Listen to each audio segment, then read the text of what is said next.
Okay, so not Steve.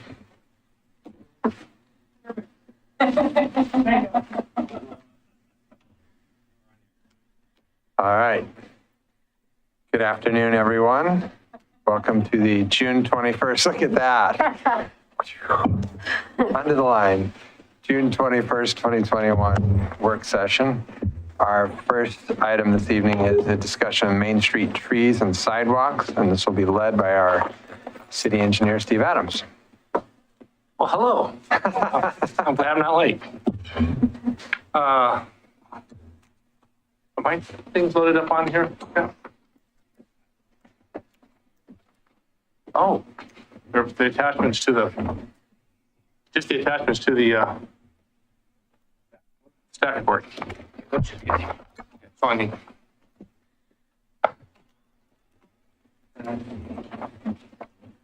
Busy day over at Home Avenue. As things pick up pace, the residents get more and more involved with questions. I'm sure. Yes. Don't worry, we're aware of that. Yeah. 4 hours, somewhere between 4 to 5 hours today spent on that. That's another thing that attached to that. Perfect. Those? Yep, perfect. Well, just Thank you very much.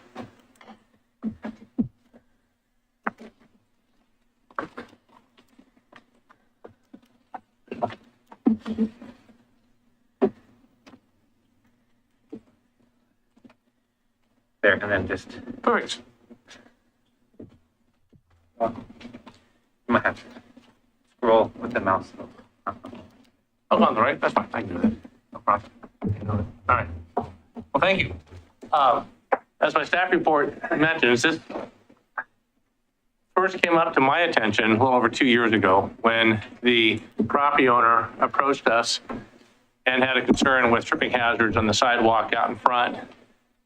He mentioned to Peter and I that he had just invested several $1,000s in replacing this sidewalk probably 7 or 8 years before then, so about 9 to 10 years from now. And he wasn't looking forward to keep on replacing sidewalk when our street trees were the ones causing the problem out in front of the property. And so that started the journey. And we have met out there numerous times. We have spoken to staff, we have spoken to consultants, and we're trying to figure out what would work best here. And also we were in kind of conflicting spots because I was given direction, don't cut down those trees. And I was given direction, and as an engineer, you don't want a sidewalk becoming a trip hazard. And so what works best? And so because we couldn't quite figure out how to please everybody, it kind of sat there and stalled for a while. And then we've hired a new design firm, AKS. We hired them earlier this year to come up with solutions. And also we had our urban forester leave, so Julian's no longer here and Courtney is. And just having some more time to wrap our minds around it, we think the best solution is getting a plan where the urban street trees in downtown Milwaukee will actually be happy with where they're growing. Most urban street trees are not well cared for. The average lifespan is 35 years. There's a lot of studies out there that show this because they just don't have a nice living environment. They're stuck between asphalt and concrete. It gets hot, it gets dry, there's not enough water, there's not enough nutrients. And they grow, they stress, they die, and you repeat the pattern. The soil cells I have mentioned in this report, which is the second one down, are something I have been looking at for years and have never been able to implement them anywhere. So it's something that's done there are several cities nationwide who have tried this. I have just not happened in my jurisdictions. And the company I work with said they've designed a couple of them, but they haven't actually had them installed. They've always gotten pulled out of a project. So, but this is something that has been around for a while, probably at least 20 years. Peter might know a little bit more. But where they've installed them, they've worked very, very well. So it gives the trees an abundant area of soil to grow in. And there's a lot of studies out there that'll show you the tree size is directly related to the amount of soil it has to grow in. The greater the soil volume, the greater the area, the footprint of the roots, the bigger the tree will get and the healthier it will be. So this is an area you can underlay your sidewalks with it's a structural system. So it basically looks like, rough talk, like a milk crate with holes in it. So the roots grow between, you fill it full of soil, you stack these things. There's different depths you can stack them. This is a 2 deep system here, what they're showing. They actually make them 1 or 3 deep. But You mean 2 feet? Is that what you mean? When you say 2 deep, you mean 2 deep, there's 2 stack feet? 2. So each one maybe say 12 to 18 inches. Oh, okay. So you'll stack 2 together to get that 24 to 36 inches. So you can make them different depths depending on how many of these modules you stack on top of each other. Okay. A forester will tell you that some 90% of tree roots are in the top foot of soil and the rest are below that. So the tree really needs a wide, big area to grow in and be healthy. Hence, you don't need to put these very deep. Usually an 18 to 36 inches is the deepest I've seen any example of these done. It's something I've been wanting to try for quite a while, and I'm thinking these trees here might be a good time to do a test. We have many trees in downtown are not happy with where they're growing, or the sidewalk's not happy being next to a tree. A lot of trip hazards. I always would feel bad for a person who's in a wheelchair trying to get on some of our downtown streets because they're literally impassable, really, if you're in a wheelchair. And everything I've read indicates this is a solution that will last for many decades. Trees will grow, they'll be happier, the sidewalk won't buckle, the tree roots are forced down low enough below the sidewalk, they won't come back up. So you still put a root protection barrier around the tree well, so you push those roots down at least 12 inches, and they just go sideways. And Peter and Courtney took it to the tree board in late May. The tree board approved the concept of using these and doing a staged removal of the trees in downtown. I met with 3 board members of the Historic Milwaukie NDA a few weeks ago, and all of them caught on really fast. Obviously, they have some experience, some knowledge in this, because all 3 women caught on to my talking really quick. I didn't have to explain things very much. It was, I've heard of that. Yes, I'm aware of that. And they were all on board. And actually, they're in favor of not doing a staged, they're not doing a staged tree removal. They're in favor of taking all 5 trees down now and putting all 5 new trees up and giving that extra time for the trees to mature and develop, at least in this area. It would be staged elsewhere because, again, we have this problem throughout downtown. If this is a system we're going to go with or something similar to it, it could be incorporated as a downtown street tree design, and we can just adopt it. And any development that goes in downtown that does street trees, you would put in a system like this. That's basically my pitch on this, trying to figure out this problem that's been hanging around our necks for 2 years. The fact that they came to us with concerns about trip hazards 2 years ago, but they didn't want to do the sidewalk without cutting the trees down, kind of put us on stall for a while. And being on stall, not letting them do the work, anything, we do have some legal liability if someone were to get in an accident, a trip or something happened down there right now. I think there's enough, they have enough emails showing that they've been trying to get the city to get off the fence and do something that they could very well be absolved. I'll let Justin kind of weigh in if he has an opinion on that, but a problem's been identified, the city's aware of it, we've done nothing with it for 2+ years, and I'd like to solve this quicker, sooner than later. And then other things I mentioned about these cells is that they hold a similar specialized soil to that found in our stormwater, what they call them LIDA facilities. The acronym is low impact development. So naturally cleanses it. All the new storm systems downtown we put in as a light of facilities, a specialized soil. The soil is designed to pull contaminants out of stormwater, rainwater, heavy metals, ions, atoms, stuff like that. They tend to adhere to the soil, and therefore you get a cleaner soil on the back end. Oils and stuff like that, microbes will live in the soil and they'll dissolve the oils and products that get down to them. And the microbes live on all sorts of levels. The previous street we put on Lake Road, it's developing microbes right now that will break down the oils and stuff that's soaked into it from the rains and from the cars that go over it. But this is another system. And with the previous sidewalk, you have a lot less runoff into our street. A lot of water will soak through. The trees will receive a tremendously greater amount of stormwater than they currently do in their small, probably 3 by 5 foot wells we have around them. They're all struggling. You just look at the roots on the 2 trees I had here. I have photos of all 5 trees. I just showed the 2. Curbs all buckled here. The roots are all bound up in this area. Same here. The roots are all bound up. So the trees are all right now at somewhere around 25 to 30 years of age, are struggling mightily. So is there no way to do it around the tree? I mean, if you're going to rip all that sidewalk up anyway and put those structures in, and you're saying it's pretty root bound anyway, is there no way to do it around an existing tree?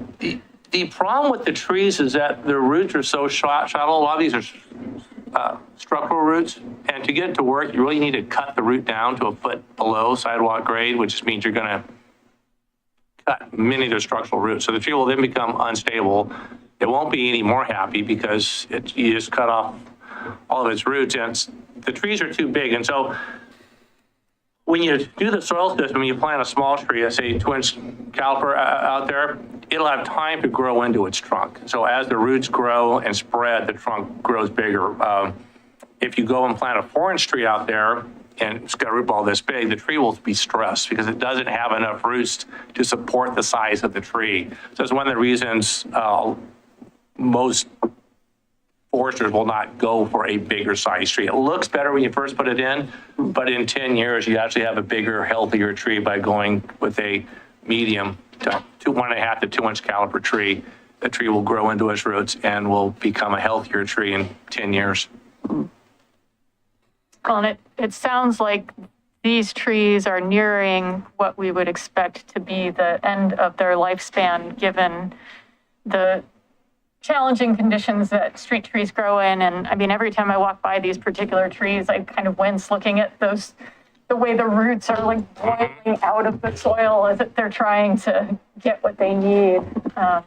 So I think that it makes good sense to just kind of, sad as it is, bite the bullet and create circumstances that will support healthier, happier, perhaps longer-lived trees in the future. So.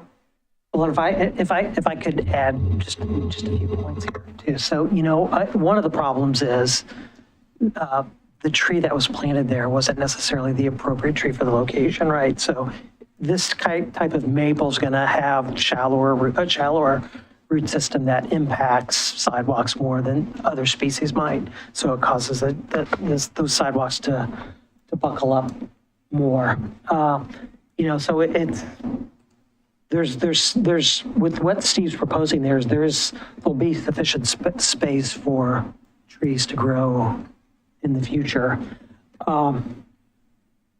So that was one of the points I just wanted to bring up as well. And there was something else now that I forgot. Let me think about it for a second. Well, I'll ask another question while you're thinking.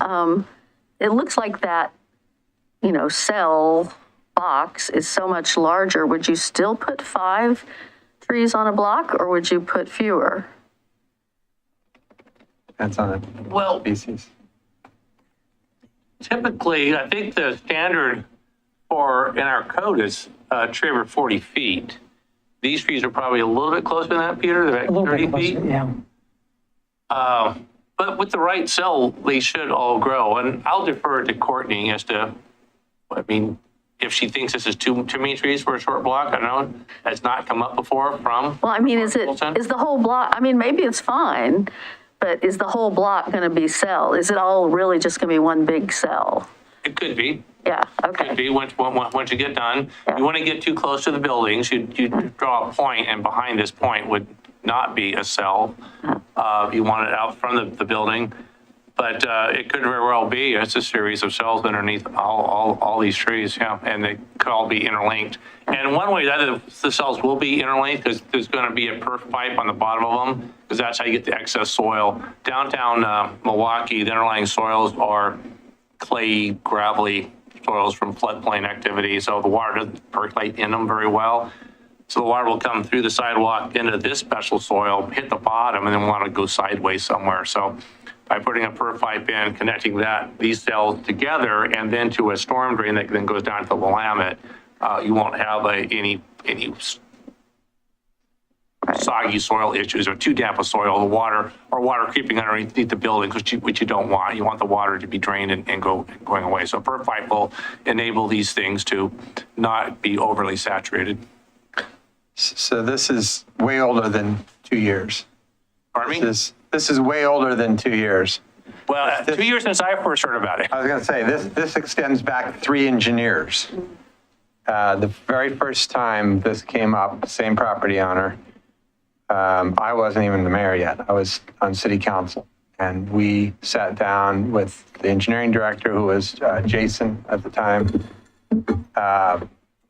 hired arborist, and I'm going to definitely not remember his name, and a local citizen who was kind of an amateur expert who was planting a whole lot of seedlings on his property. In any case, we really worked through this for months, and part of what we determined was that we needed to replace pretty much all the downtown trees at some point in some way. And our thought when we ended, and theoretically what was going into the standards, was that the corner trees would be bigger species of tree because they could have that larger bulb out spot, right? So it would support a larger tree, and then do smaller trees in the mid-block areas, which would still give the street a feeling of really being well-treed, because if there are big trees at every corner, all 4 corners, and then the mid-block smaller trees, which begins to solve a lot of problems. So I don't know how much of that is put into this. I'm curious about, I'm assuming you will plant that corner tree in the center of that space, not where the old tree was. Yeah. More than likely, yeah. Yeah. And then I'm also curious, are we thinking about putting in any kind of irrigation system, thinking that in 15, 20 years, we may have summers that are 100 degrees every day with no rain for 6 months? I'll defer to Courtney on that. I mean, I'm not the tree expert. At this point, we had not discussed irrigation. So it's more about the concept of what we're doing with the trees and the cells, the tree cells. We hadn't considered the irrigation part yet, so. I think the cells are awesome, and having them be interconnected, because we're learning that trees share nutrients, trees share fluids. Having those cells be interconnected, I think, is the right choice. But I do really think we should at least consider, while we're doing this, while the street and while everything's opened up, putting in some kind of an irrigation system, because in all likelihood, in a decade, 2 decades, the climate will be very, very different than what it is today. And if we hope to have those trees survive, we're going to have to help them. But otherwise, I'm excited about this. We talked about these cells clear back then, so we're talking 9 years ago. All right. And Well, good. I didn't know that. that was supposed to be part of the plan. We've done big circle. We're back. So I've been somewhere where they had these, I couldn't tell you where, and they're cool. I mean, yeah, you can tell you're walking on a different thing. What does this do to our per block, frontage improvement costs, if we're going to start expecting this of new development. I don't quite understand what you're, Well, I mean, if we're expecting this of, I'm jumping ahead, assuming that we do this and it goes well and we like it. If we were to impose it as a new standard, what does it do to the frontage improvement costs for redeveloping a block of downtown? Our PARs. Yeah, public area requirement. yeah. I do not know what this system costs. As I asked the AKS if they'd ever installed this, how much, and they said they've designed it, but have not installed it. I haven't reached out to check with others. I don't have a cost estimate. I imagine if the city really liked this and it was more spendy than what a developer might want to spend to redevelop a property, we could work in partnership, similar to what we're doing at Coho Point, where we're contributing $250,000 to frontage improvements to help that out. That came out of cost also of doing low-income housing units inside. But that's something I will leave to Kelly and Peter, as Kelly is urban renewal, and Peter is, Joseph. Sorry. Kelly and Joseph are the two mainly in charge of the redevelopment of downtown. If this is a system they want to see, there are options. It could also just be a requirement of development in the future. I mean, if it's our standard that we move to, it could be just, this is part of doing business in the city. Yeah, and the redevelopment commission talks about undergrounding utilities. This can be right in that realm. We could roll this into that too. Sure, but I mean, we've always, every time we bring that up, it gets kind of backburnered because of how much it costs. So this will be even more. That's just I just think we need to be not, we need to, be paying some attention to what the cost thing would be. So my other question here, which I asked you by email, is do we know this guy isn't going to sell his building for redevelopment? We don't know. I got a response back from Kelly that she heard that the property could go up for sale, but we don't know. We had some conversations with Justin and Joseph adding some comments in there about what could we do here. I know as a standard for engineering, I've added comments quite frequently say return the existing to as good in kind or better condition as you find it. So if they do damage the sidewalk or something, have them repair it, replace it.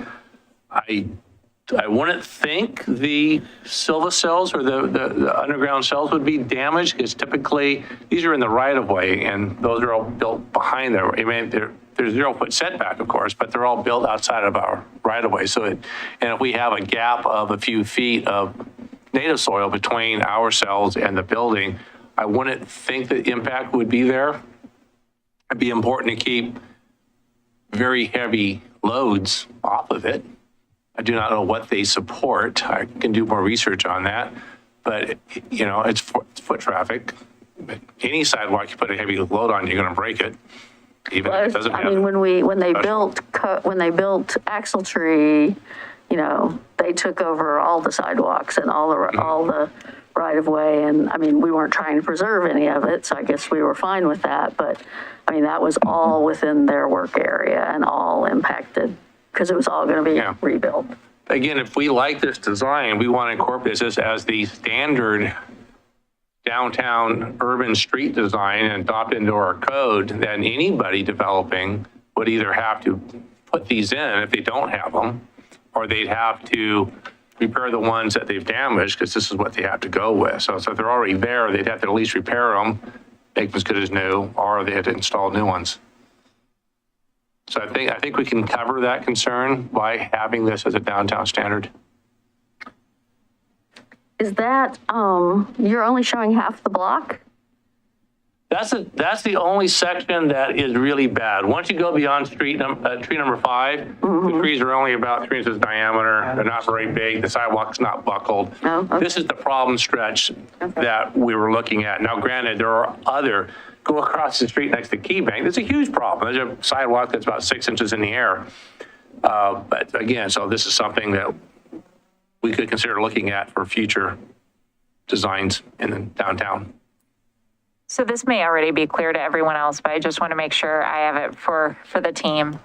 Are you all comfortable with us then removing all 5 of the trees now and doing this at once? Or we had originally proposed 2 or 3 of the 2. trees for this time? Yeah, it's listed as alternatives. Keep all 5, remove all 5, send me off some new information, or go with 2. Right. I have sort of mixed feelings about that. On the one hand, keeping the 3 trees to provide the shade while the other trees develop is nice, but it's going to be significantly more expensive to then turn around in 8 years and replace the other 3. We would probably be making it the private owner's responsibility.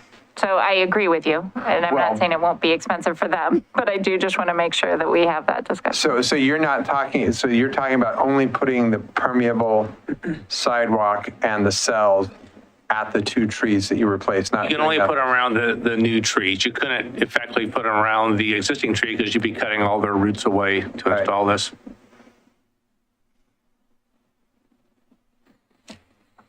And then we have the patchwork sidewalk thing going again.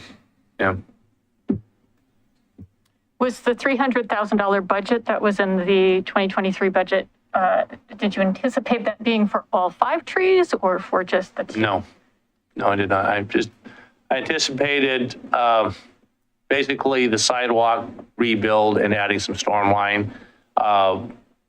We didn't go down the path to starting to remove trees until earlier this year, probably January, February, when we started looking at design, and their urban forester looked at the trees, and Courtney went out, looked at the trees, and it became more of these foresters said, hey, these are just the wrong trees for this spot. Everything would be a lot happier, a lot better if we just took the trees out. So the $300,000 budget did not include moving trees.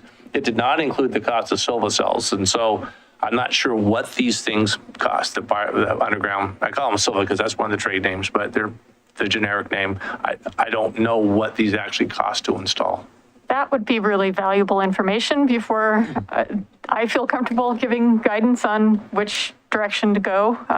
If we have no idea what they cost, I would like to have a better understanding of that. And as the mayor mentioned, the cost breakdown of, is it going to be more expensive if we stage it or phase it, or is it sort of samesies if we do all at once? Yeah. The main cost in staging is that we have to replace all the sidewalk right now anyways. Sure. And then around the 3 existing trees, there's a very strong, doesn't matter whether they buckle the sidewalk or not. When it comes time to take those trees out, whether they die or whether the sidewalk gets buckled, then you got to, again, take the sidewalk out, because you got to take the sidewalk out to put the soil cell structures in, and then replace. So there will be the cost. But around the 2 trees we do now, there should not be any additional cost in 8 to 10 years. These 2 areas should be left just fine. But the 3 trees that we were proposing to remain, those, we would increase the planting space of those by removing those panels and doing some selective root pruning as we replace the sidewalk, and putting in root barrier there. Yeah, the whole thought about moving the curb out 18 inches is strictly to keep the 3 trees that are there happier and do less damage to the curb. By moving the curb out 18 inches in an area where there's no tree roots, because there's nothing out there, just asphalt right now, we could reestablish the curb and not have the tree root damage to the curb out there. I will point out that when it comes to people matching the actual size of their vehicle to the space and what it's labeled, don't get me started on the truck that parks on a particular street in downtown every single day with its back end sticking out 2.5 feet into the right of way for traffic. I do wonder about what that does to people actually parking in a safe manner in downtown, because I think we could end up with more people driving oversized trucks who think that they have a compact car parking in those spaces. So I'm all for expanding the space, but I think we do have to have an honest conversation about what that does to parking. Well, and taking it the next step, right? If this becomes our new standard, Right. and the standard is the only thing that can park in downtown essentially is compact vehicles along Main Street. Because if you're pushing everything out to give the trees the appropriate space, which I don't disagree with, and I actually would be fine if it was only compact. Let the pickups park on the side streets. That's going to be, so, we want to think this through, because if we like this, and I think we will, because I think we'll have healthier trees, we won't have the problems with the sidewalks, and having a well-treed downtown is going to be gorgeous, right? At some point. But is it then going to cause us parking headaches? So again, the only reason the curb's being moved out is keeping those 3 trees. You take all 5 trees out, the Then we don't curb have can to be put the placed curb. back in the exact same place it is, and you can put silver cells down, or put the soil cells down and in. The only reason I'm moving the curb out is because it's already breaking up around the trees, and it's going to cause future So problems. the trees don't need that space? I was just trying to give more space for the trees to be, the 3 remaining trees to be happier in. We want to cut all 5 trees down now and do this type of system. The curb can be left where it's at. And to reduce the future impacts from those trees on that infrastructure out front. So the trees have a little bit more space to grow and capture water, so they perhaps won't be impacting the new sidewalk. That makes it more interesting Yeah, to do it's all just 5 didn't- trees. Yeah, it just didn't make sense that to take the 4th tree down and leave that curb pulled in because we change it, and the Yeah. trees south and the 2 trees north have the curb extended out. So the first tree, obviously, it's obvious. It's already going to be in this extended area, so it'll be happy no matter what we do there. But he just,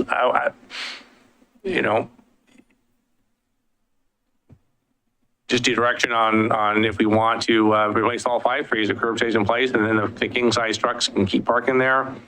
I know at one time, I have a Mazda and I have a crew cab truck, so I'm one of the people, but I don't drive my big truck where I know there's parking is tight. I just leave it at home. I take my Mazda. Works out quite well. But I know years ago we had a compact parking code that got eliminated sometime in the past. A lot of cities do have the compact code. I understand here there was a problem with enforcement. People, as you said, people just ignoring it. At the same time, I don't know back then if we had a Didn't code have enforcement parking officer enforcement back walking then. downtown, and obviously if it says compact, we could add a sign. Compact means no wider than this and no longer than this. Sounds like a lot of overhead management for preserving 3 trees for how long? They're 30-year-old street trees, 10 years, plus or minus. plus or minus 10 more years for those trees. So I reiterate that I am very interested to know the costs around these silva cells and the proposal as it is versus what was budgeted in 2023, because I don't want to be surprised with a big overrun, but I don't know. I think Understood. just biting the bullet and this is the hardship of the life of a street tree, right? It's short, nasty, and brutish.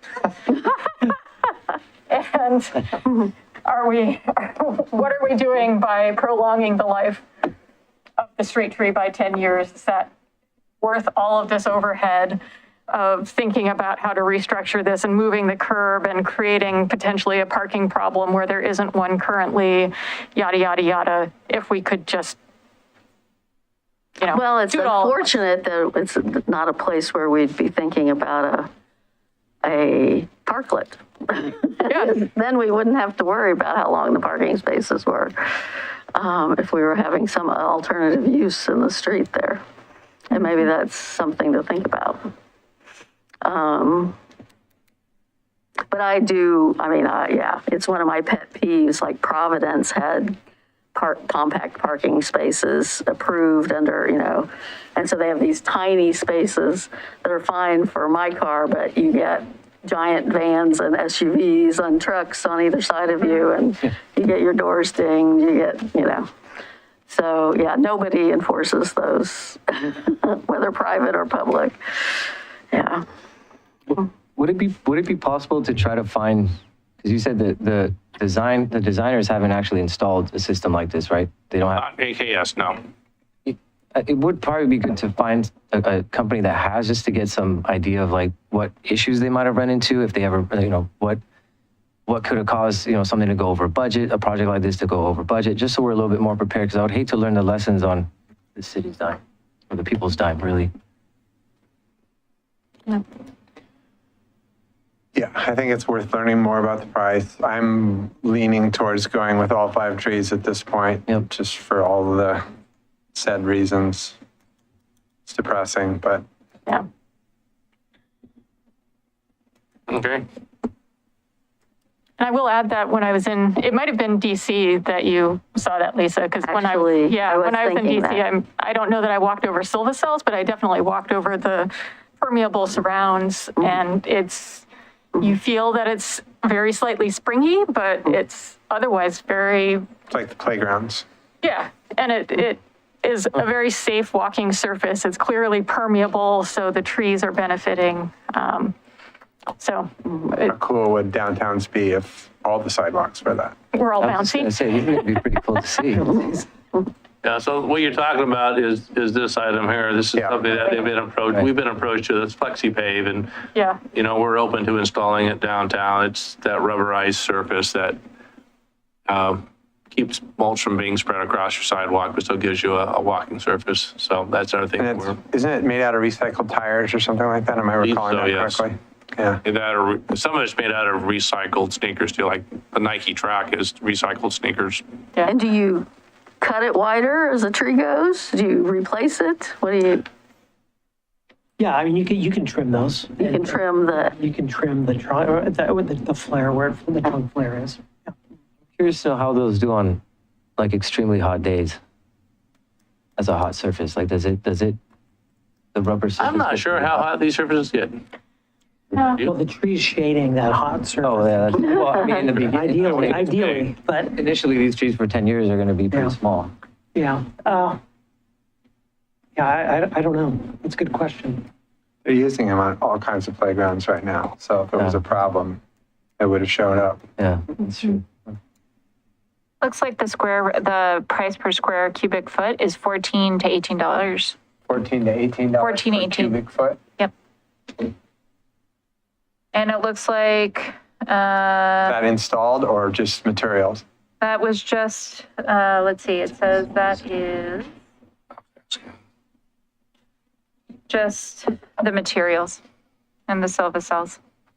I mean, I can't imagine that they're super complicated to install. Yeah, I just don't know how that compares to concrete. Totally. So, Well, concrete's more expensive than that. Yeah. That is for cubic foot. For a square foot of concrete, typical prices for a square foot of concrete are probably in the $6 to $10 per square foot range, okay. Yeah, depending on how much you have and Yeah. handiwork. But yeah, it's right around that price. What do our sidewalk pours tend to be, 6 or 8? Pardon me? The thickness? What do our sidewalk pours tend to be, 6? 4 inch thick. 4 inch. The 4 inch. thickness is 4 inches for Okay. sidewalks, yeah. And typically a pervious sidewalk runs a little bit more than an impervious sidewalk, so you get about 10% increase bump in costs for a pervious sidewalk. Okay, all right, so come back again with more information. Yeah, but we're leaning towards all of this being a good idea.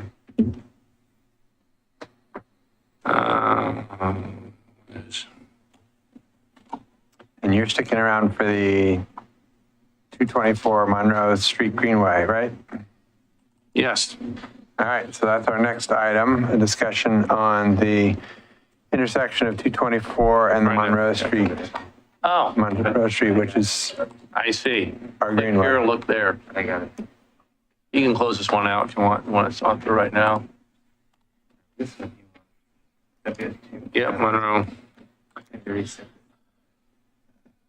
Sucks to go through processes. And Okay. think you've got it solved, and then 10 years later, they're like, what should we do? Thing we figured out 10 years ago? That was pretty wild. That is an ongoing problem, that there's no institutional. That's pretty Oh, frustrating. that one there. Well, and it's same thing we're gonna run into later again tonight on the whole Sparrow Street. Same Chuck and I sat down Okay. with the fire department and figured out an alternative scheme where we didn't have to do all this Okay, redesign. topic 2, Go on. Monroe Street Greenway. So ODOT has budgeted money to redesign the interchange here at Monroe and 224. We've had 3 meetings so far, we meaning me and 20 of them, on designing this thing. And the topic has come up as to what do we want? Yeah, it takes 20 ODOT people. to design There was this just so many light bulb jokes that Whatever. flashed through. I'm just honest. That's in the meeting room. There's 20 of them, and one of me. And explains their cost overruns too. I'm not saying anything. Well, But so the topic came up. This is a clip out of the 2016 Monroe Street Greenway plan. This shows the what was planned at this intersection, and this is what is at issue right here. There's a median. We showed just a bike lane coming in and a right out. The far side, the east side of Monroe, we have a right in and a right out. That's all we're doing is taking away the left turns from Monroe onto 224, from 224 onto Monroe, and the through traffic on Monroe. ODOT, quite honestly, is not thrilled with this design. They don't like not being able to turn right in on Monroe East. They did a traffic study in April, so pretty recent. And these are the numbers off the traffic study. Oh, so when, in the little sign that shows the truck, that just means vehicles. That doesn't mean freight. Is that correct? There is no vehicle otherwise. this is just vehicle count.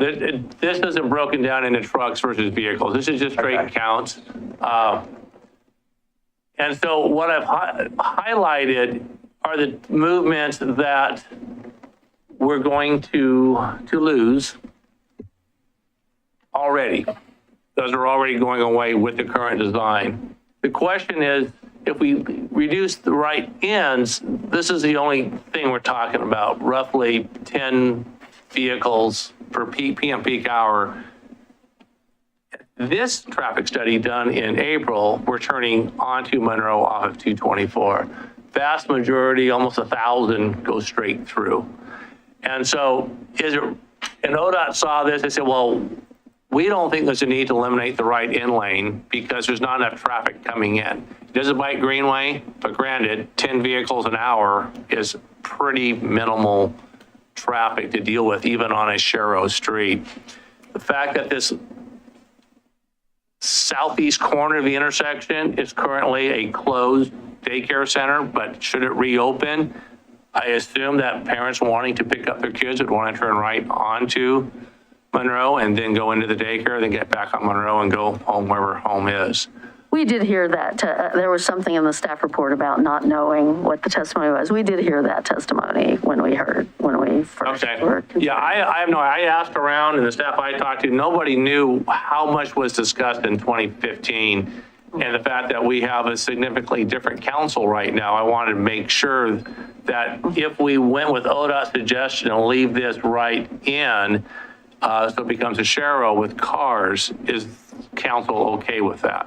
That's the main question. So So it wasn't clear to me from your staff report, but now I wasn't clear whether you were just saying to allow a right in to the daycare or you were saying allow a right in and make Monroe two-way the whole way. Make Monroe two-way here. And the latest plans are something that will work better with this. The latest plans from ODOT, and I'm not sure, these landscape strips may go away because we need a little more room. So what they've done since 2016, they've instituted it a couple times in Portland, and perhaps you've seen it. So if you go up to a busy street, and they've made it right in, right out, and the bikes go straight across. What they've done now is they put the bike box in the middle of the street.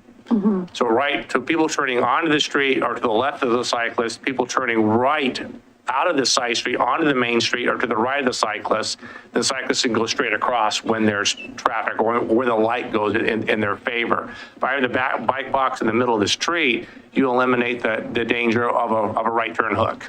So if you're on the right side of a car, you're always going to be wary of cars turning right in front of you. So the most recent design is to put the bike box in the middle. Bike box in the middle would work best if we didn't have all this other kind of clutter around there. So ODOT wants to both on each side. They're proposing putting a bike box pretty much in the middle of the street and have incoming traffic, exiting traffic. And for the light volumes of traffic, I don't see an issue with that. But by having the right end, what's shown in green now has got to get pulled back. This one here, this landscape area here may survive because ODOT needs some place to cleanse their stormwater. This one here doesn't make a lot of sense. The high point of the road is right here. If you walk this intersection, the high point's right here. So everything on left of this sheds west goes down to some storm drains that are about 150 feet away. The entire 224 slopes east. Everything that lands here winds up, raindrop winds up on this side of the road. So these water quality swells are probably needed on this one here.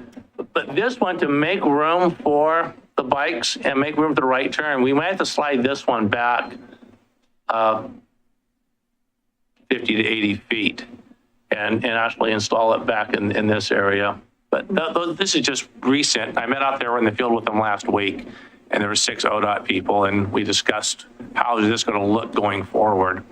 And the guy who is I think he's a bike signal analyst, technically is what his role is. He was saying that this is the look that they like going with.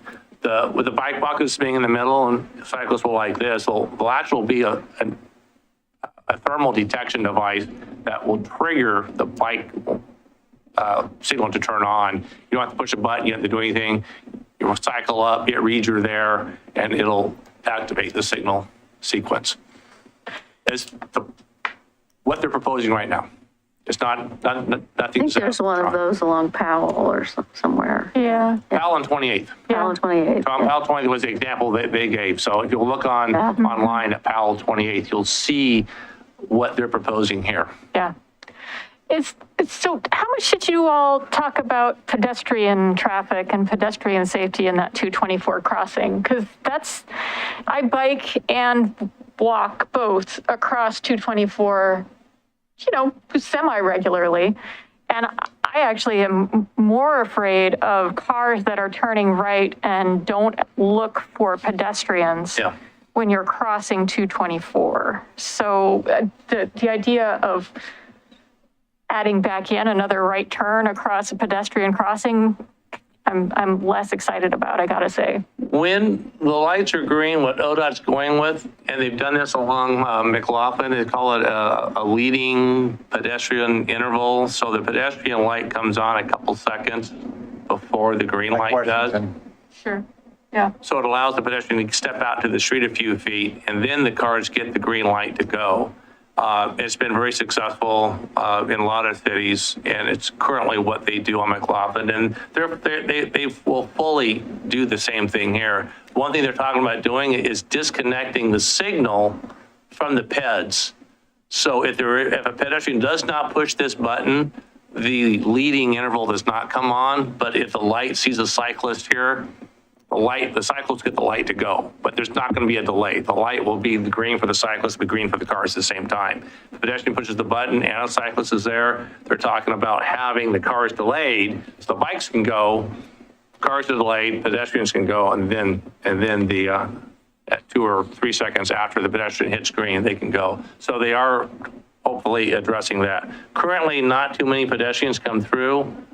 Yeah, and we're adding a grocery store that many of us who live on this side will want to walk to, and we're adding hundreds of units of apartments. We are.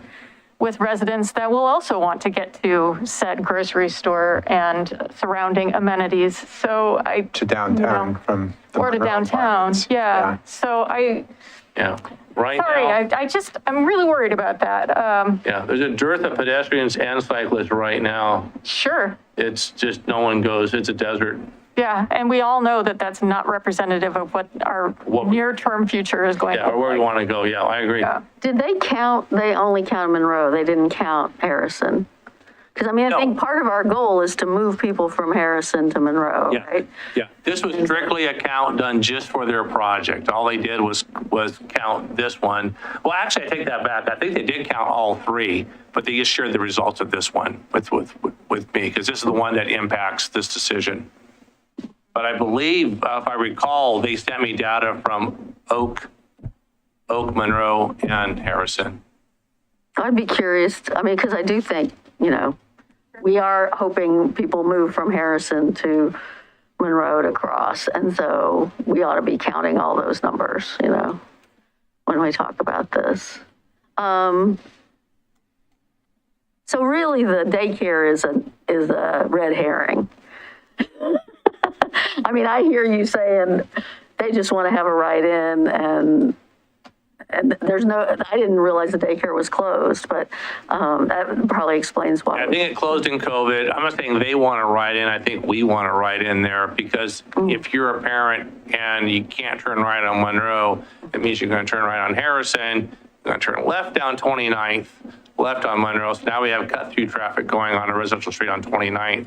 It's something I don't think we want to see. I think we'd rather see traffic just coming off the road, going into the daycare and going back on the highway. So I was on that committee that did all of this, and if you'd asked me without showing me where we landed, I would have said we left it at a right in, right out on both sides. So I was surprised when I saw this, that the design was only right in, right out on the north side and not on the south side. Yeah, I was surprised too, until this was shared with me. ODOT found this and shared it with me, and I went and looked at the exact one that council adopted in 2016, and this is the concept plan from 2016. I remember how we got there, because I do remember we got testimony from the daycare From at the time. doctor's office, catty-cornered, and the other side, from, and That they wanted the write-ins there. Well, they wanted it to remain the same. Yeah, they wanted- They both wanted it left. Complete going left through, And yeah. right and straight through and all the things. They didn't want Yeah, I to can see change. that. But the throughs and lefts can't happen, make it safer. The right-ins, I think it's minimal what we're losing. I think it's a wash. Or a positive by allowing the right-ins, because there's the daycare here. Further down on Monroe near the railroad tracks, there's an office building there too that might, generate some traffic off of 224. Are they going to do any sort of flasher beacons or anything for the crossing on 224 for pedestrians? I This feel is like a fully signalized intersection. We have red lights, so it's going to be just, I don't think that ODOT understands how frequently you are not seen as a pedestrian or cyclist crossing 224 and how frightening that is, Yeah. especially for families with children. But even as an individual who crosses that not in a car, they are not looking for you. yeah, the plan is to do signal poles, not the cable that goes across. So they're going to replace the cable with signal poles on all four corners. I can mention to them a desire to put a secondary signal on the island, just a post that's Yeah. 12 feet high or something that shines in the direction of traffic coming. I could ask them what would it cost to get that, add that to it, if Yeah. that's what council would like to see. what about no right on red? Is that a potential? What would you gain by no right? Oh, on 224. Yeah. Yeah. So that's I think the dangerous move, right? Is people are making that right turn, even though they've got a red light. Right. and then the pedestrian, and they're not looking for the pedestrian. Right. That's That's the experience many of us have had. right. No right on red would solve for that. Do you think, and I would almost surmise that the significant pedestrian movement that we're looking to get to is going east-west from Monroe to Monroe, and not necessarily from the north side of Monroe to the south side. Wasn't that, so, and the no right on red would benefit only the foot traffic going across Monroe rather than going across 224. Only if you make it so that no right on red only works in one direction. If you make that entire intersection no right on red, Yeah, each way. Yeah, but again, okay, we can add, but on Monroe going across the intersection, if we have the leading pedestrian interval there so that pedestrians get a head start of 2 or 3 seconds, then your red light, you can have a no right on red, fine, because then the red light's going to be on for 2 or 3 seconds longer to give pedestrians a chance to get out. Then that's why it turn matters, green, because and then, people yeah. are looking, is there traffic coming, is there traffic coming, is there traffic, there's no traffic. And so, Yeah. Okay, yeah, that's pretty, I'll bring it up to them next time we have a meeting on that. if they know they can't turn right, no matter what the traffic is doing, then they'll be looking to the right instead of looking to the left. Okay. That's the point. All right, so director from council is to no right on red. No right What on red. about Councilor Heidi's suggestion of adding signal on the islands for north and southbound traffic? Yes, considering what we're looking at, what we're expecting, the movement of pedestrians, yeah, absolutely. I mean, because what is Okay. it, 55 on 224?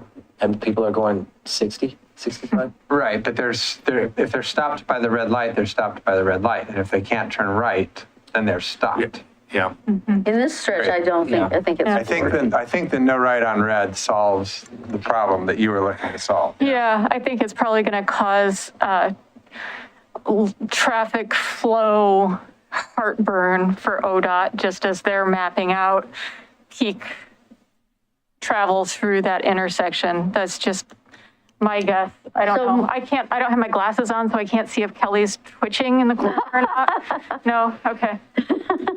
She's going to take off her mask. So I guess you guys probably go through the intersection on foot more than I do.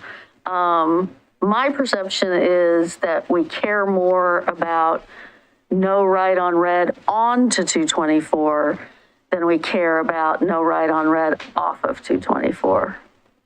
Because it's the people going on to 224 who are like, I got to get out there. Oh, there's only a little gap. Yeah. You know. Yeah, you're right. okay. I guess I'll just add, I don't think this is not a high, I don't think they were asking us this question for three-put issues. I think it was more of just a question of, okay, this is a bit more of a hardship for these two adjacent parcels if they can't exit.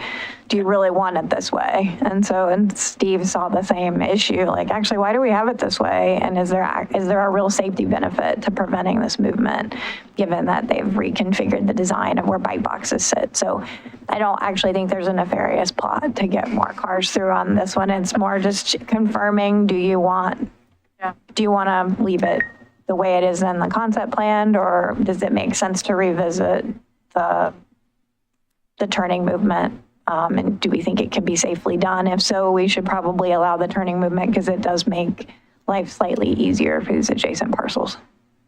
Yeah, if you keep in mind that the traffic counts clearly show that the predominant movement on Monroe here is 97 cars going out, turning right. So this is where the no right and red would come in handy. Yeah. On this side of the street, 13 PM peak hour cars is not a lot, so it's not a big deal. The way the numbers are, the 139 here is all of these numbers added up going out is 139. And with these two being eliminated, this will drop to 97 coming in here. If you have the right ends coming in here, rather than 78 coming in, you'll have 10 coming in. So the north leg, I think, will be by far the safer leg to walk across. Yeah. The south leg, you'll get a lot more traffic because you get a handful of cars turning right in here, not many, 14, this will be the highest conflict potential corner. Okay. All right, I'll get back to ODOT with what we said. So no right on red signs, and we're okay with right in, right out on Monroe on the west side of 224. Yes. Yeah, and I think encouraging them to really think about the part where we're trying to work with them to make a really good crossing across 224 to significantly reduce the conflicts that we have on Harrison and Washington for bikes and Yes. pedestrians. So making sure that they understand that we're all trying to work together towards a common solution, and maybe it would be helpful to really look at the bike ped traffic on those other two roads as they're thinking about how to make Monroe, like, when you're a cyclist, you want to just have, you want there to be no other choice, right? Like, you just want it to be obvious that that's the safest way to go, even if you have to go the block out of the way, if you're coming from some other part of town. So, you know, kind of hammering that point home to them, I think could be helpful. Okay. Yeah, they've been quite appreciative of me attending these meetings and my input and stuff, so it's been going pretty good so far. I think, honestly, sitting in these meetings and seeing the face of ODOT is changing. There's a lot of young people there Oh, yeah. who are cyclists and have the concerns that the older car generation doesn't have. So I think they are changing just because the fact of the age of their staff is changing. Yeah, no, and that's my experience with ODOT too, and I think that's why I emphasize that we're all in this together commonality theme, because I think it's true in a lot of ways. Okay, anything else? Thank you very much. Thank you. Great discussion, everybody. Well played that you're up at the desk, ready to go for City Hall. Just get comfortable. So the next item is the new City Hall Council Chambers discussion with our Assistant City Manager, Kelly Brooks. Thank you. And Scott's going to do most of the talking tonight, but before I hand it off to him, I want to give you just a quick, I guess, just check in on where we are with the project overall. And also, most importantly, introduce you to Mandy Bird, who is sitting at the back of the room. You wave. Have y'all met Mandy before?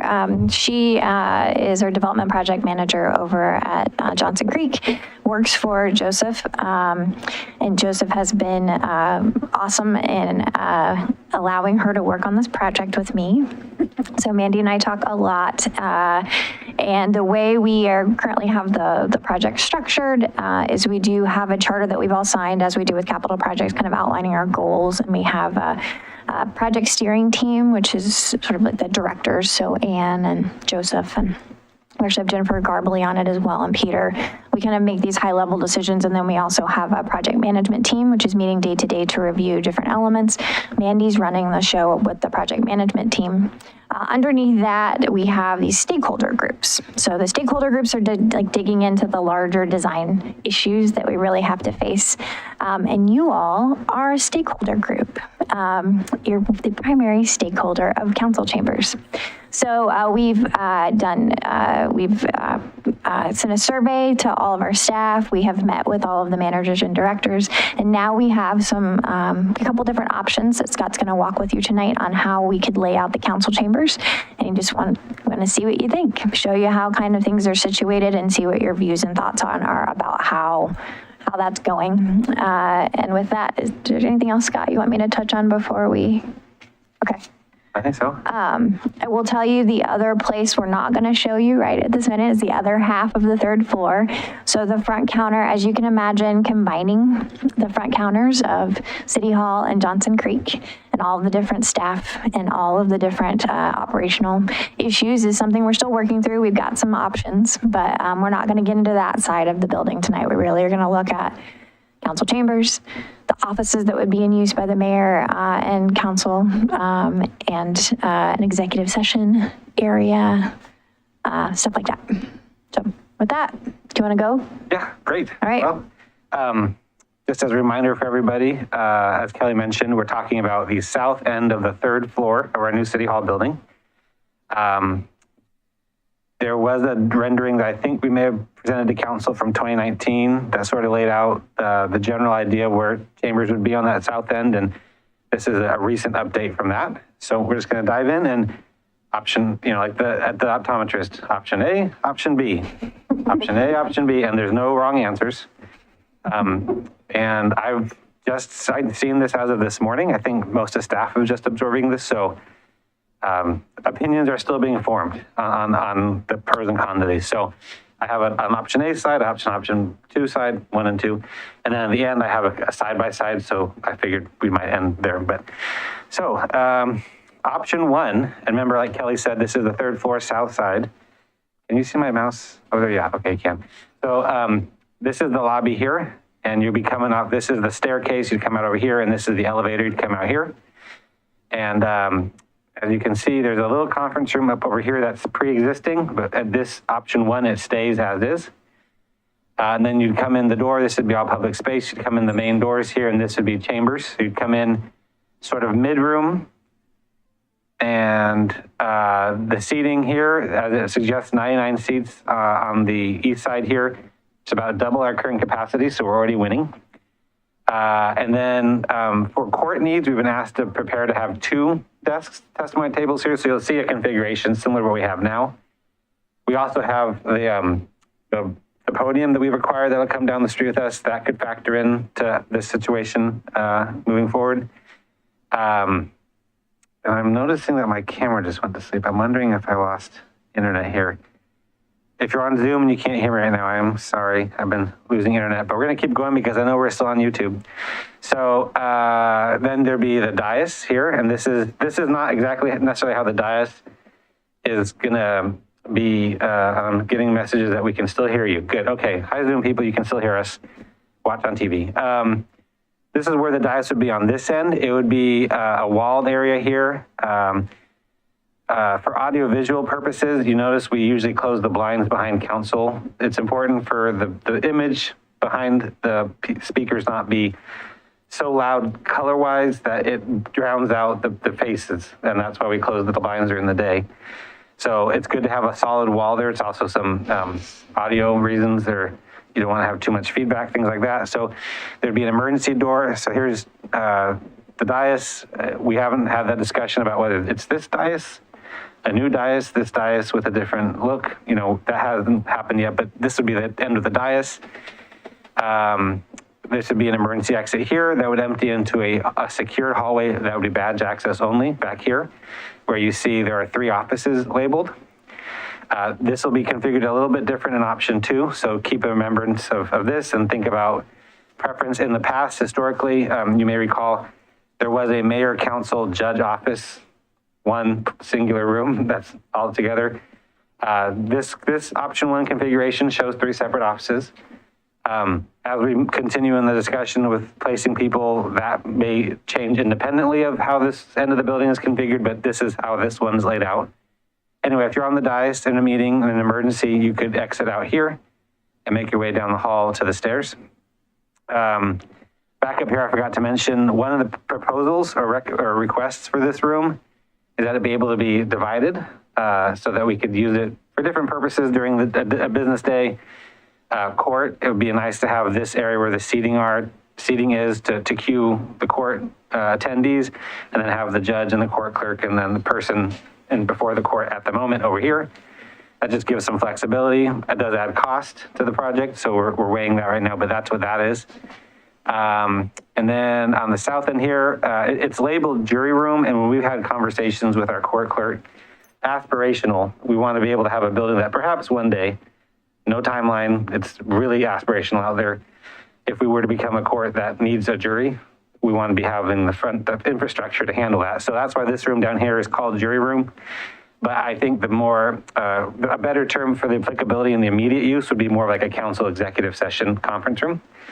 Big enough for council to come in, closed door. There's a restroom dedicated there that exists already in that end of the building. On court days, probably be where the judge would use the facilities and things like that. And then this would be the AV. Our friends, Josh, would sit in there during our meetings and audiovisual needs. And of course, these corners here are the existing 3rd floor balconies. decks. What do they call them? The Balconies. Balconies, yeah. So, yeah, back in the day, not that long ago, we did our study sessions and work sessions in that room over there so that we could sit around a table and actually look at each other instead of doing this routine. So it would be nice to have that back. It was, % agree. And it could be that room, the small room, but it could also, if we can divide the room, it could also be the back end of a bigger. I've seen council chambers that can divide, and so your cameras are just twisting one way instead of being, there's some logistical savings there. But this room up here, and depending how big it is, could potentially be something of a conference room where you're airing it live, just like we did with our work sessions before. Absolutely, 100% agree with you. We want that flexibility, again, to be less formal, but have recorded meetings. So this is option one. I think, Kelly, did I hit all the high points of this one? Yes. The general configuration, though, is dais is not in front of windows. It is on the west side of the room. And so this east side of the room is Main Street, right? And these are windows. These are windows here. This will all be pretty locked, closed during meetings, so you probably won't see, but of course there are some windows here. So the natural outside light will come off of Main Street and this southeast corner of the room. And this will be controlled lighting, which is what you want for AV the purposes. balconies are towards McLaughlin. Both ways. This is McLaughlin here, and then there's Main Street here, both sides. All four corners of the third floor have balconies. Oh, they do? Uh-huh. Okay, I guess I only knew about the ones on the McLaughlin side. All right. Any questions? Again, we'll get to see the second one, and then we can do a side-by-side. Any thoughts, questions on this one?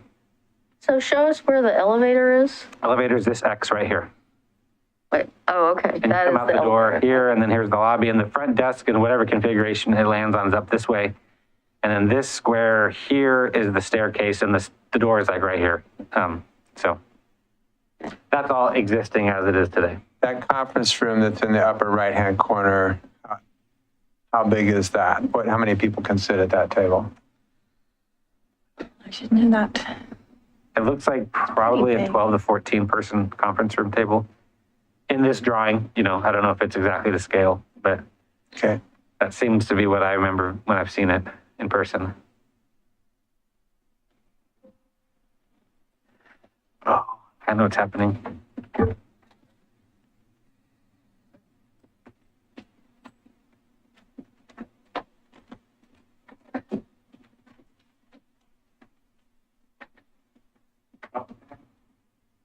My laptop battery was dying, so. Want to scare me when I'm doing a presentation? Turn off my battery. Okay. Okay. That's why it's come back on. Thank you very much. All right. All right. Sorry about that. Option one. Questions on this one? Okay. Option two. So same thing. You come out the lobby, and that part's not different. There's a back hall here that still will be locked, but things are moved around a little bit. You'd come in and you're at the back of the room. So this is, in this configuration, you get 114 seats, so you can have a bigger audience, somewhat marginally, but bigger. The dais could be laid out a little bit differently, but it'd be at the south end. There are no windows down here, so for AV purposes, there'd be a good clean background that we could, the working conversation about behind council, by the way, is something that says City of Milwaukie or some graphic representation that would be appropriate and good, but not colorful, perhaps, that would drown out the faces again on camera. So think about like the city of Portland has, I don't know if that's what we'd end up with. Clearly you say it says Portland, but that's what we're working with. But it's on the south end of the room here. There are windows, I think, on this end, on either side here, I think existing, but that could probably be filled in. So it's a south ending dais configuration. The council executive room, for lack of a better word, is over on this side and would have to be built. The AV room would be off to the side here a little bit. And it looks a little smaller in this rendering than the other one. This bathroom would have to also be built because it wouldn't exist now. And it does sort of enter into this conference room we were just talking about. The conference room is basically the same size, but there'd be more accessibility to it from the side here. And then in the back hallway here, you can see there's under this option, a new bathroom will be built and a council office with a shared mayor-judge office. So there'd be less offices on this configuration as option two has been drawn. But the big flip, so there's some side flips, but the big thing that the public and the people and council would experience in a meeting is being on the south end, total opposite end. Just to my view, and I said this in the first time I saw it, and it's sort of settled. To me, this seems like there's less out from the dais, from my perspective. Should an emergency happen, God forbid, there's less way out, but it may be marginal. But anyway, option 2. Did I cover all the things on this one, Kelly? Yeah, I would just highlight, so it's confusing, and it actually is fixed in the latest draft, but I didn't have time to wait for that draft. So just pretend like it doesn't say jury, because I kept getting hung up on that. The main way to think about it is waiting space on busy court days. So what you don't have is a chamber that's dividing. So we're using that dividing wall in option 1 to create a holding area for when we used to have very busy court days. We don't have that as much. Put a divide, whatever you call those kind of walls that can expand out. It'd just be weirder. Because go ahead. Sorry, Kelly. When No, it's they okay. explained it this morning, the version of the dividers they were proposing they explained that they were pretty heavy. And so you want them to be on the load-bearing lines. And I think these black dots here are where those lines line up. And on the other option, Answer. But you also, it's right here. It's between those lines. And they said this was the optimal spot for that. So if you're doing that in this room configuration, it's harder because the lines are in the middle of the room. Yep. but we'd still have the same functionality here. We're making that conference room bigger.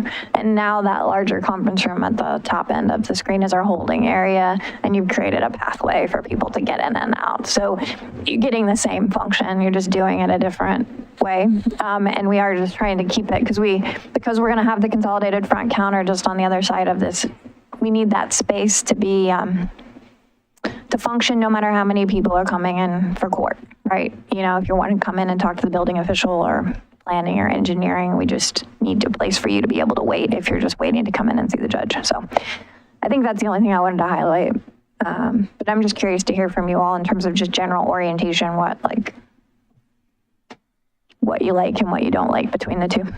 I'm going to scroll to the side-by-side in a moment. Anything specific to option 2 that we have questions on? Well, it did seem to me, you noted that the AV seems smaller. It seemed to me the bathrooms seemed bigger. That seems kind of big for a And there'd be 2 of them, one-person too. bathroom.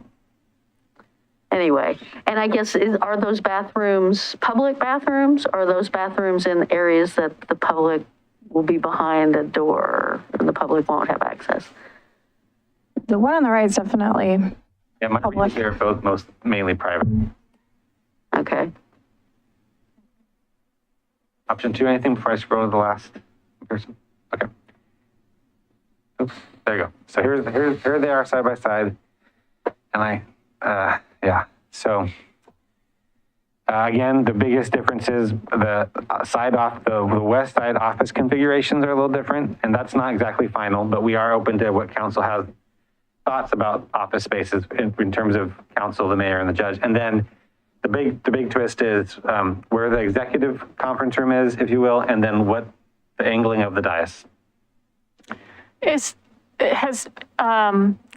So originally, years ago, when this first started, we were discussing the possibility of perhaps someday being able to offer childcare during public meetings. Is that still under consideration? And would that happen on this floor or in a different space?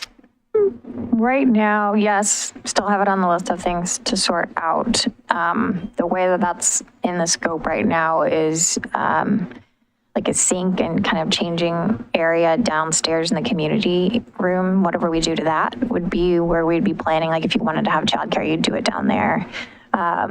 We do have the large conference room here. We have some flex space on this floor.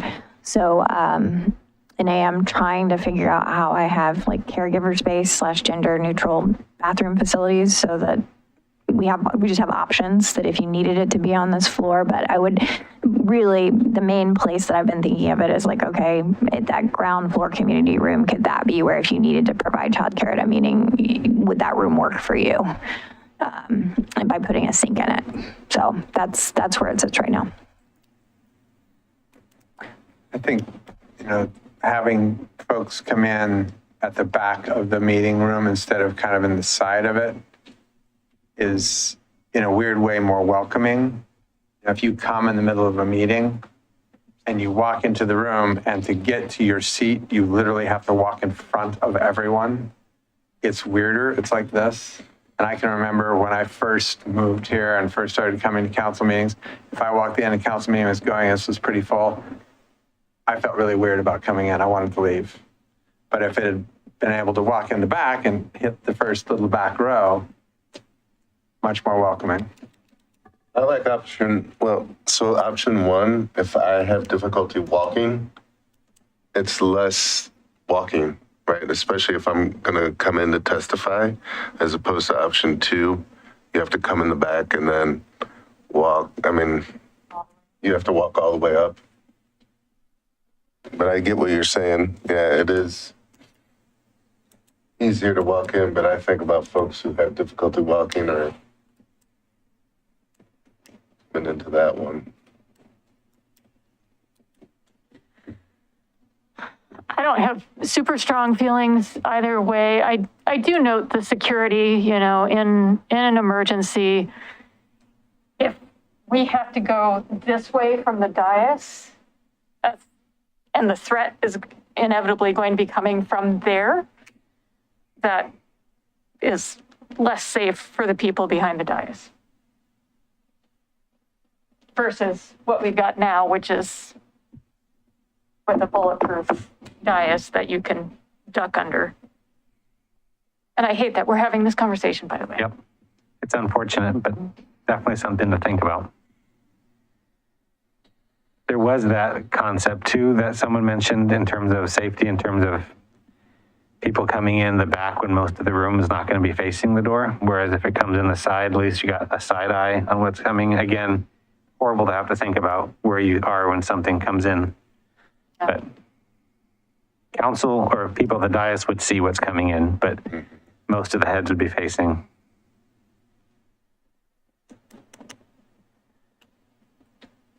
Well, so to switch gears from that idea,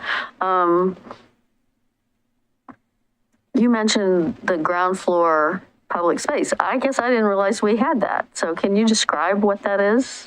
Public meeting room? Yeah, it's just right when you come in to the main, like what used to be the branch. You walk in and then you'll go to the right, and that will be just an open room, which we're treating as a community room. It's the one we talked about potentially using as a leasable space, but we opted not to do improvements that would lease it out for commercial use. So it will just be owned by the city, and it will be an big open room. Per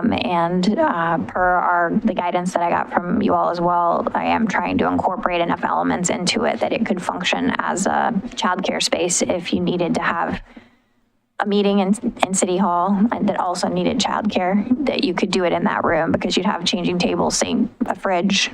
And there's bathroom. Yeah, there's a bathroom in that space already, and we'd be keeping that there. And it's nice too because it's right there where the bike parking and everything, it's on the ground floor. How many people do you think it holds? That one, Mandy, do you remember the number, the current configuration? I don't have it in front of me. 40 or 50? No. Do you remember I feel like, it's not tiny. I feel like 25, 30 people. It's, I can get you that number. I don't have it in front of me, but, so that's what that is right now. It won't be, opulent. It'll be a bit of a basic meeting room that has a bathroom facilities and a sink and a fridge. So, I guess,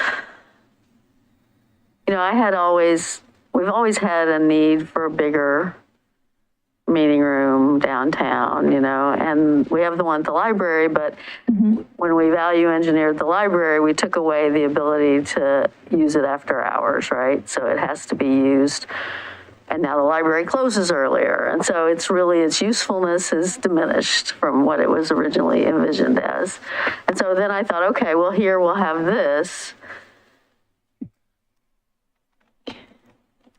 which is, is a nice big space for somebody having a lecture or a meeting where they're going to have more than, the people that could fit at the PSB or, the people who could fit in this downstairs room. But is it really going to be able to be used by people? I'm trying to make it that way. Yeah. It's separate, it's downstairs, so it's away from, it's secure. I mean, it's on its own, and so it should be able to, and that's one of the things I kind of always have in the back of my mind is thinking back to how hard it has been for NDAs even to like find a consistent meeting space. So my hope is that this helps fill that need, and that it's set up in a way that people can access it. Even if, outside of 9 to 5, I don't have that all figured out how to do it just yet, but that's the intention, particularly on having it on the ground floor, because it should be safer and secure and less concern about accessing it off hours to help meet that need. Because yes, there's just not enough space in the community right now. So we're trying to help figure that out. Right. So something that's not super clear here is what is publicly accessible space. It looks like in this moment that you could get off the elevator and walk to the judge's/mayor judge's office unimpeded. Is that a security door there by the bathroom? Yep. Okay. This hallway and both options would be a secure badge access door.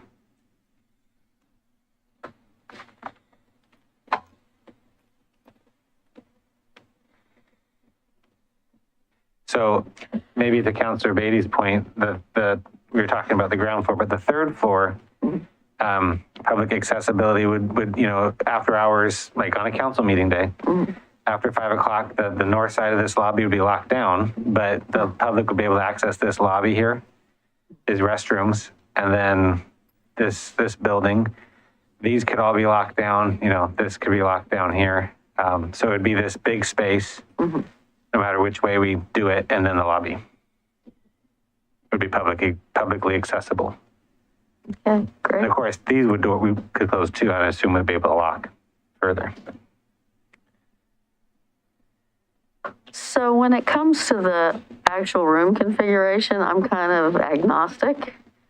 I am curious about, I really don't know that I think we need 3 different council office, mayor office, judge office. But also on the other one, do we really need 2 private bathrooms, private non-public bathrooms? Is there something else we could do with one of those spaces? Is there something other need that we could fill? I was thinking about that. I mean, since the AV, I've never seen the AV guy actually use the window. So there's no AV room. There isn't any particular reason for the AV to be literally connected to the room. They could be in that space that's the bathroom. And then you have a little bit larger space. Like You here? could even get more people in, particularly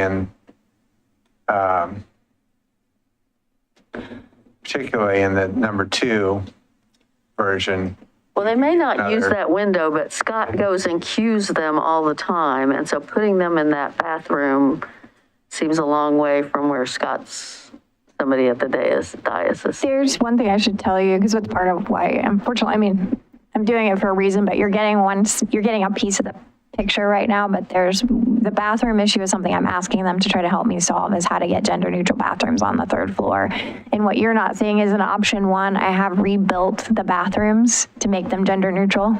And in option 2, they've kept the bathrooms as is and provided 2 additional bathrooms to help provide some gender neutral bathroom access. So that's what you're getting is that's for me to try to help if I'm not redoing the bathrooms, how I get those. But to your point, if I can do the gender neutral bathrooms in option 1, I don't need that second additional bathroom. Right. And if you do need the gender neutral bathroom here, you can just move that door down the hallway, right? And have that be a publicly accessible, move that door to there and have that be a publicly accessible gender neutral bathroom. Yeah, exactly. I can certainly ask them about how to do that. But Yeah. The bathrooms are a little bit of a different, they're solving a different issue Okay, in these two options. Yeah. fair enough. So I'm not hearing a lot of concern about 99 seats versus 114 seats. Do you That is have, part of the reason I prefer number Okay. 2, is, is more? yeah, more. Okay. We have had meetings where this room was full, the annex, that room was full, and there were people outside Right. that wanted to be in. So maximum number of people that can come to the meeting is good. So, It does say 99 on the option 1, but I think they also suggested that's sort of conservative in terms of spacage, so we could probably get more in option 1, but the overall point of maximizing the audience size is well taken. Is that shared by, when in doubt, get more people in, kind of? Yeah, I do like the option of having more people being able to Okay. attend meetings. The emergency exit's a little bit concerning, but is it possible to make that, there's a window back there, right, on option 2 in the back? That looks out into that balcony? Right here? Yeah. Yeah. And right here too. So you can make that an emergency window and be able to get access to that door potentially during a meeting and be able to get into that locked hallway. Okay. Make the window an emergency window, then that solves. yeah, I was thinking the same thing. Good. So I'm going to ask a couple more follow-ups. So if I can make the emergency access work better for option 2, if that were solved. Yeah, I like having more people being able to attend our meetings. Okay.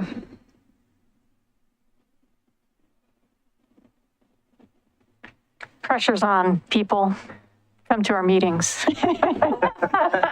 Eventually, COVID will get over, or we'll all get vaccinated, or we'll all have had it, or something. I don't think that's the reason we don't have 100 people coming to our meeting. Well, it's because we're not screwing up, to tell you the truth.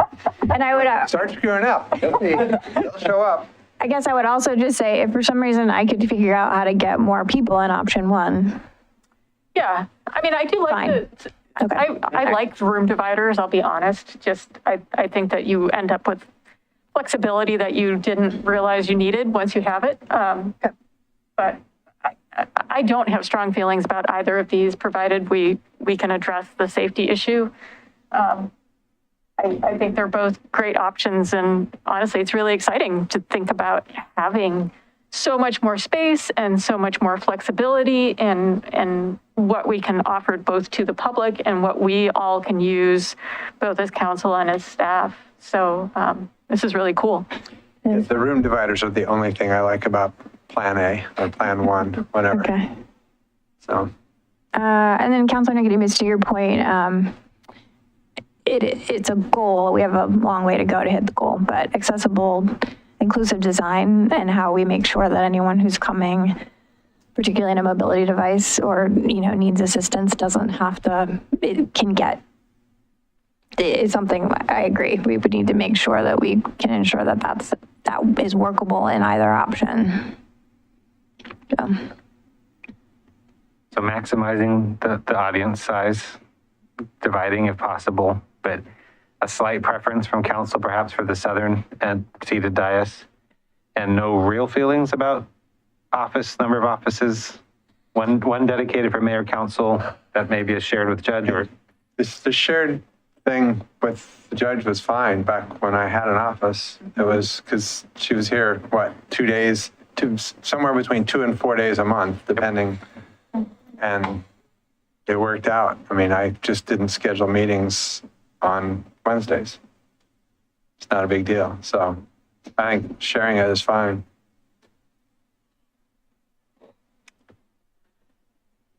I mean, this is what I think we needed to know, unless you have further questions, Scott. Good. This is helpful. Thank you.